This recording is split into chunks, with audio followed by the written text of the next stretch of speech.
The shocking rise of Pred in the Call of Duty League. We love a good payback video. Should we watch this? The shocking rise of Pred? Call of Duty's most captivating players, but his journey to the top was far from a straight shot. From battling in the Australian leagues to a record. What a haircut. His journey to the top was far from a straight shot. From battling in the Australian leagues, he got a paintbrush on his head. Rookie season to a world championship with OpTic, his story is one of incredible highs and unexpected lows. Now as a star of the Vegas Falcons with Celium, Pred is looking to rewrite his next chapter and prove he's still one of the best SMGs in the league. Pred is from Sydney, Australia, and growing up his main passion was soccer. He would train extensively, but in his free time, football, man, it's football. It's not soccer over there. Long before he was introduced to competitive COD, when he started watching Scump and Nadeshot do their road to master series in Black Ops 2. He wanted to be just like these guys and started to compete on a website called CyberGamer. It's a similar website to Game Battles. I've honestly never heard of it, but that's where he got his start. Now, I respect the fuck out of like the early Australian players, like on Mind Freak, that would fly to every event from Australia. Bro, I don't know how they did that. They would go for the Pro League. They would go for tournaments like 8, 9, 10 times a year. They would fly from Australia to Anaheim, for example, or to LAX, and they have to go to Anaheim. Then they fly from Australia to Texas. But that's like a 15 to 20 hour flight each way. In love with the game. Bro, I don't know how they did that. That's insane. He wouldn't start taking it serious until Call of Duty Ghosts and Advanced Warfare. For Pred, it was challenging to get noticed because there was never much competitive COD support in Australia, meaning he was already at a disadvantage if he wanted to pursue this as a career. Over the years, competing in the APAC region, Pred would slowly start to gain recognition and demonstrating that he could elevate his game to the next level. Pred described Call of Duty in Australia as more of a hobby than a way of life, and he wanted to dedicate his time to becoming the best player possible. After grinding his way through Black Ops 4, he was given his first real opportunity when the Call of Duty League was introduced. He was picked up by Renegades, a challengers team trying to make an early impact on the scene. The COD League enabled Pred to attend his first international event. He traveled to Minnesota in January 2020, and this was his moment to shine. Wait, AG looks so different here. What the hell? To Minnesota. AG looks so skinny.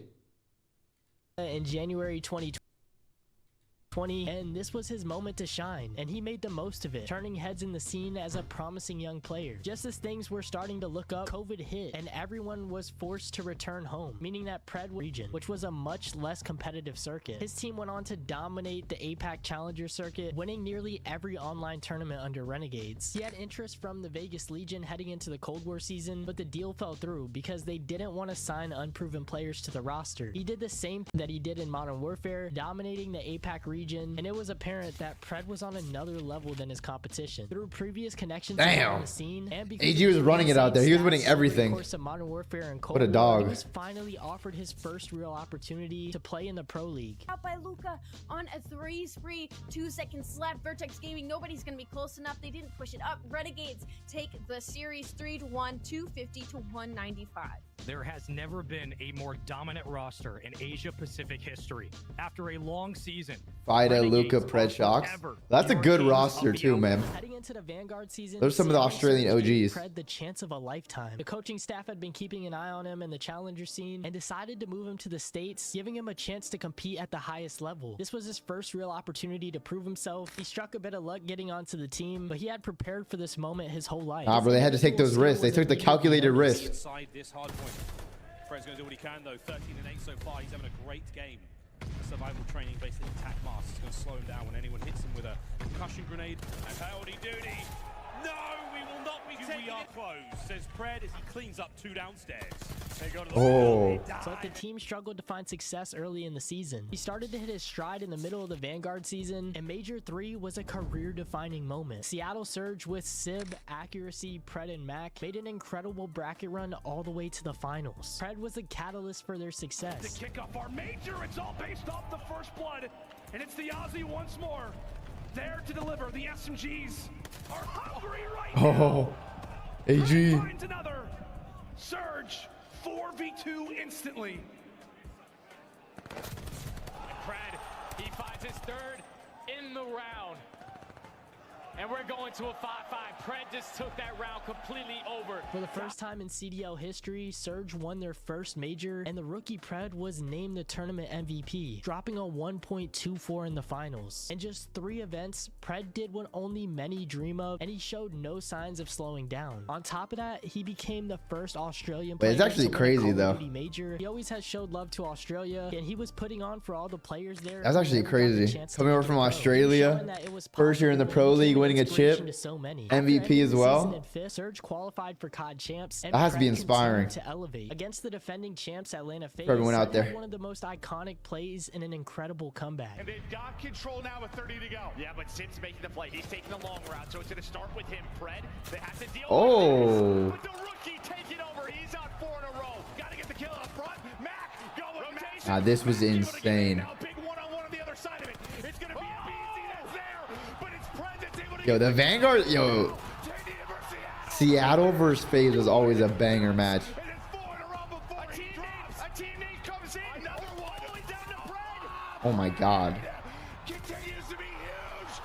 Just a couple of points in for either side. Nah, this was insane. You got one close, but it's Seattle. That was insane. He was one of the best SMGs in Vanguard, even though it was just his first season, and consistently outperformed the best in the game. He was honored as the Rookie of the Year. They placed 3rd at Champs, and it's safe to say Pred's rookie season was a success. He had turned heads all around the CDL, and Surge believed in this roster, so much so that they kept all the players for Modern Warfare 2. There was a chance that Pred could join Atlanta FaZe, but Surge believed in him so much and didn't want to let him go. They picked up right where they left Yeah, off, Atlanta FaZe committed to wanted their squad. At the Pred, first major of the season, they but made they it to said the nah. grand finals before losing to NYSL. After this, the league was shaken when OpTic benched Dashy for a time, making it clear that they wanted the Rookie of the Year. Scump and Pred had been texting back and forth, and OpTic had been in talks with Seattle, trying to find a way to buy out Pred. OpTic and So, Surge and were yeah, in and talks Pred's for about third a week, season, he but got on Surge OpTic. ultimately That's decided pretty not crazy. to let go of Pred, even though OpTic had met their payment demands multiple times. Scump went on to retire in January, and Pred was forced to stay on Surge for the rest of the season. This is when an internal rift in the Seattle camp occurred, as it was clear Pred wanted to leave, but he couldn't. He continued his high level of gameplay throughout the season. Still going to get that close back spawn. Now the Gorilla going to put a lot of pressure on through double doors. They can't find any of the kills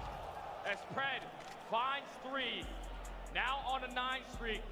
You start to get aggressive on the map. We were wondering when Pred was going to hit that next level. And he's doing it right now. 10 Of the streaks. map has just been the straight up difference maker for the team, and now you get Pred to snap in position after the fact and clean up those kills. Nice little 6-3 for him. Get But the the crew. Seattle Surge Pred was diffy, outside man. the top 4 finish at Oh, champs. this was They eliminated OpTic insane. from This 1v3 champs was before losing absurd. to Atlanta FaZe for a Wait, one thing that's crazy, ever since the Seattle team broke up, OpTic's won champs. And before that, Seattle knocked him out of both champs. That's actually second insane. consecutive year. Pred was named the 6th best player in the game. They beat him back to back. and They added eliminated the him back to back All-Star team. years. At the end of the season, Pred became a free agent, and it was clear what his goal was in the offseason, to join OpTic Texas. What the fuck? Yo, how the fuck did Sam get over there? The 6th best player How in the did Sam Phoenix get to the front of the stage? game and added to the All-Star team. At the end of the season, Pred became a free He's not even agent, getting and hyped it with was the clear players. what He's his literally goal on was the- in the offseason. What the fuck? Yo, how did he get over here? He's not even getting hyped with his team. He's just on the front of the stage, getting hyped with the Join crowd. OpTic Texas. Well, I'll be right back. Pred. Yo, Pred, wake up, bro. We got to scrim. Yeah, I'm coming. I just had to wait a stream.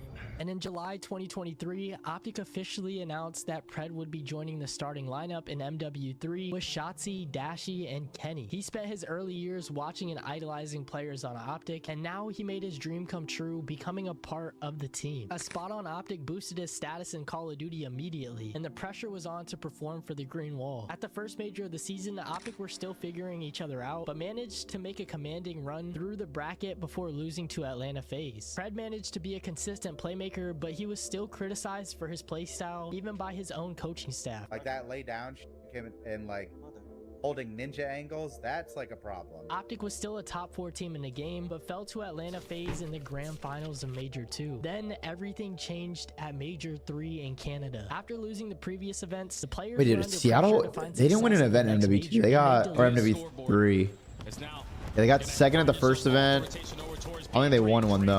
Right there out of Pred. He also finds that kill 5 in a row. And he's got to read that Lucky's up. Nah, this OpTic team was insane at hardpoint in this game.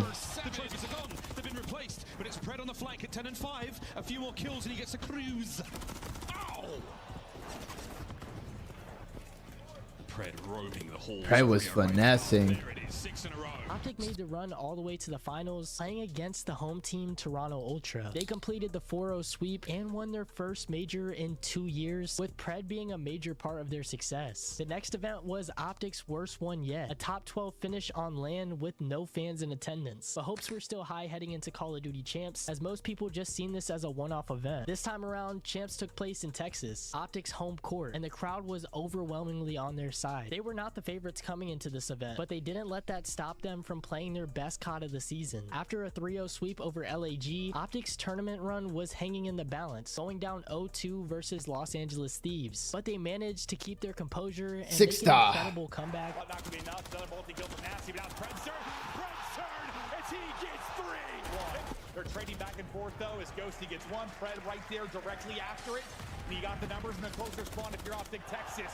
Pred wins the one big one-on-one, then pushes it out to alleviate the pressure. Now, people do talk crazy about Pred after one like off weird season. Down to Nasty. AG's gross. AG's gross, man. This video is just a reminder.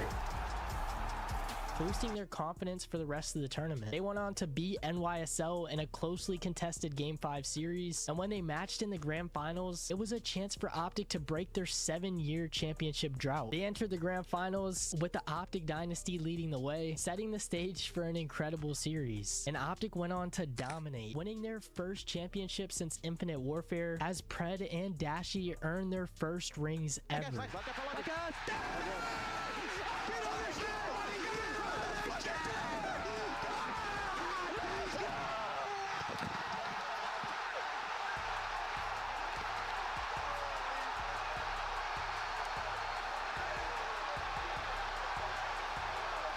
That was actually Just his third insane. Season, Pred reached the peak of Call of Duty, securing his spot in CDL history forever. He was named a top 10 player in MW3. That was insane. Just as his career was in its highest point, the following season marked the start of his decline. At the start of Black Ops 6, as the reigning champions, everyone was eager to see if they could repeat their success from the previous season. But just 1 week into matches, everything changed completely. In a shocking turn of events, Pred was released from OpTic due to out-of-game issues. You guys have not been following the OpTic Texas, that being OpTic's Call of Duty team, and their roster change over the past week. Kyler's playing on tomorrow. He's playing tomorrow. The boys play tomorrow. OpTic didn't even acknowledge his departure at all for weeks, which led to speculation that Pred was a gambling addict or in serious debt to Hex. OpTic replaced Pred with Hook, and there was radio silence on his end for weeks. They removed Pred from everything in the office and took him off all advertisements related to OpTic. This fueled rumors further, and no one truly knew what was going on. Pred finally went. Bro, you guys think I know why? I don't fucking know why. And update everyone with what was truly going on. As you guys know, like, I'm playing right now. I come in Australia, then it was like a sudden thing. I understand your guys like speculations, rumors, like everything. But this was just crazy. This caught me off guard, chat. Like thoughts because of how sudden it was. I didn't think like anything was gonna happen. It just happened. Like gambling. Like at the end of the day, guys, like gambling's everyone's decision to make. Gamble responsibly. My problems are more to do with personal stuff that I don't really want to get too deep into. My main stuff is like there's more personal stuff. He's going through a tough time. For us to speak before he speaks puts something in the air that needs not to be there. Bro, why you guys think I'm lying, chat, bro? Why you guys think I'm lying? Personal thing. I can't discuss. I couldn't leak it if I wanted because I don't know it. The same way the scum can't discuss on anything that isn't his business. While he didn't go into much detail, he said he needed to step away from everything to focus on his mental health, returning to Australia for the time being. He became a free agent and stepped away from Call of Duty for almost 2 months at the start of Black Ops 6. And for a while, it seemed like his time with OpTic was entirely over. Going into Major 1, OpTic's roster was having internal issues, particularly with not the Kenny clip. It was clear they disagreed on how not the Kenny clip. Played, resulting in multiple communication issues in Madrid. They lost nearly every hardpoint match at Major 1 and were eliminated at the top 8. Following this event, it was radio silence from OpTic until a bombshell announcement hit the timeline on February 6th. OpTic announced that Pred would be returning to the starting roster. Bro, wait, nah. OpTic season was a movie. Yeah, they dropped Pred, pick up Hook, drop hook, pick up Pred. Bro, this was crazy. Their success from Nah, OpTic actually had the craziest season ever. The issues Pred was dealing with seemed to be resolved, and he was turning another chapter in his pro career. It was a team decision to bring him back, and they didn't want to give up on this roster just yet. OpTic fans didn't really know how to feel about this. Hook was OpTic's... OpTic fans, what was it like watching this year? Explain it in one word or a couple words. What was it like watching this year? Because just like having a world championship team, releasing a player for an unknown reason, picking up Hook, dropping Hook, picking it up. The team goes 0-18. They pick up Sky, or they pick up Hook again, and then Sky. I don't even know if they pick up Hook and Skies at the same time. I don't know. They drop Kenny, right? Did they pick up Skies? Then they drop Pred, they pick up Hook or something like that. I forgot. And then after that, you get Merc, and then you go back to back. Like, bro, that's crazy. Because I get the Skies and Hook, or Skies and Pred and Hook situation confused. There's just too many changes for me. I can't keep up. Best player at Major 1, but at the same time, OpTic won champs with Pred, so it made total sense for them to bring him back in the lineup. Entering the Major 2 qualifiers, hopes were high that OpTic could regain their championship form, but Pred being away for 2 months, on top of Kenny's bad performances, proved to be the downfall of the 2024 champs roster. They went on to lose every single series, accumulating a 0-18 map count losing streak and breaking CDL records in the worst way possible. And Kenny was particularly struggling, dropping 0.7s left and right, and their real breaking point was when they lost to LA Thieves. Oh, like, bro, why did we make the change? Yeah. I mean, bro, like, our previous team is like, I mean, we tried so hard to make it work for, obviously, but then it just got to a point where I think it was best for everyone involved just to get like a clean reset and just try something different. I mean, once you go 0-18 and it's pretty much cooked. I mean, they were about to head into Major 2. Once you go 0-18, it is. It's just chalked. Ain't nothing to say. OpTic did everything they could to save this roster, even switching rooms where they played, but Hex made it clear that nobody's job was safe. And right before Major 2, OpTic dropped another bombshell, announcing that Kenny was being dropped up against Bro, I'm so confused on the fucking roster. In the next round, getting bounced out of the tournament early once again. Just 3 days after Major 2, on March 26th, OpTic released Pred and replaced him with Hook, leaving Pred as a free agent for the second. Pred would be picked up by another CDL team, and Vegas Falcons came knocking at his door. And Falcons picking him up was a step in the right direction for him. The Falcons had an interesting season of their own during Black Ops 6. They were the worst team in the league, and I don't even think they won a single series for several months. It was clear. Nah, this is actually a movie. I forgot this happened. That fucking Falcons with Pred beat OpTic. That was their first win of the season, right? Falcons shifted focus to bring real pro players onto the team. They conducted a complete roster sweep, excluding XNID, and brought in world champions Arcides, Priesta, and Pred. This roster was not created for championships, but pretty much to coast through the rest of the season. Yo, OpTic fans, I think this is probably the worst OpTic fans felt. Even after the 0-18, I think all that, and then when Falcons lost to OpTic, or Falcons beat OpTic when Pred just went there, I think that had to have been like the most down bad. Like, bro, this guy just went 0-18 on our team, our world championship roster. We make a bunch of changes. He goes to Falcons and beats us. They get their first win ever. Now supported by an organization. It's like, bro, that's actually a movie of a year. What the fuck? Did not find much. And then a border agent doesn't let Beans get through, so Merc gets to showcase his talents. Because if that doesn't happen, Merc probably doesn't end up on OpTic. He might get into the league on a team, but success throughout the rest. It's hard to say if he ends up on OpTic because no one knows how he plays. He probably goes to challengers, might win it, might get top 2, top 3 fries, but like he probably doesn't end up on OpTic if that doesn't happen. So who fucking knows, bro? This year is actually insane. They got top 12 at the Esports World Cup, but this is only the start of the new Vegas Falcons roster as they plan to build around him for Black Ops 7. And they've already started because this offseason the Falcons have targeted Celium to pair with XNID and Pred. Oh shit. Things are starting to look up for him again. His birthday also just passed a few days ago, so happy belated birthday to Pred. And happy birthday. 24 years old, Pred is still in his prime, preparing for an insane comeback season. The path to the top is this is a big year for Pred for sure. No one knows that better than Pred. We've seen him grind for years in the challenger circuit, prove his worth as a rookie, reach the pinnacle. I mean, AG's been like a top 3 to top 5. I mean, in Vanguard and setbacks of his career. But MW2, he was like a top 3 SMG. With the Vegas Falcons, MW3, he was like another top 3, top 5 SMG throughout the year, except for Major 4, Stage 4. So this is a really big year for Pred coming up. That the passion he found playing Call of Duty as a kid. Shout out to Payback, man. Another fantastic video. Another fantastic video. If you guys want to check it out, the shocking rise of Pred